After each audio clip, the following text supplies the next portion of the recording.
This question for Peyton and Paul, I guess. The film's had quite a protracted production history with Edgar Wright involved, and I really liked the film, and I was wondering if you could talk about the sort of changes you made to the Edgar Wright version, because he retains a screenwriting credit on the film along with Joe Cornish.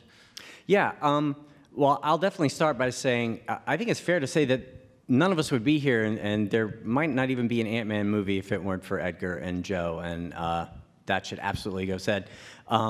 You know, the idea to make Ant-Man a heist movie structure was all Edgar and Joe. The idea of Hank Pym and Scott Lang as mentor and pupil, again, that was all theirs. And also the idea of a movie that all drives toward a third act where the big battle between the good guy and the bad guy takes place in a little girl's bedroom. That was always there from the beginning, and I stand by the fact that I think that's genius. I love it. When I came on, I really came on at the same time that Adam and Paul were starting to do rewrites on the draft.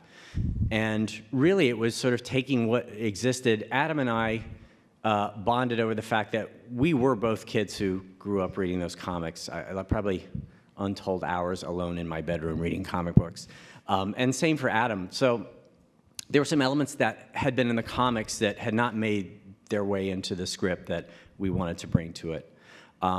And then I think we also wanted to sort of take that heist motif, add more sort of the heist movie language in terms of the visual language of the movie.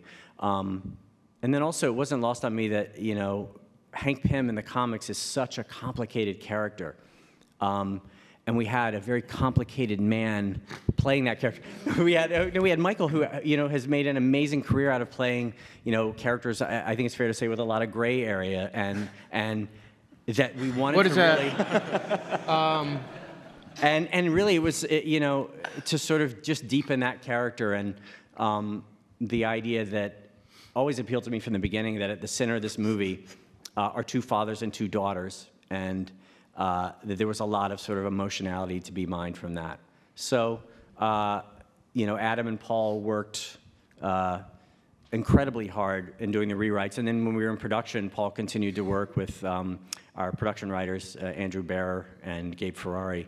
So it really was an evolution, but you know, I have to say, I really think the spirit of what Edgar and Joe created from the beginning is still very much a part of the DNA of the movie. Sorry, Paul, I didn't leave much for you to say. No, I think you covered it all. Ladies and gentlemen, you're watching Hey You Guys! Hey You Guys, huh? Hey You Guys. Is that from the Goonies? It is indeed, yes. Nice. Hey!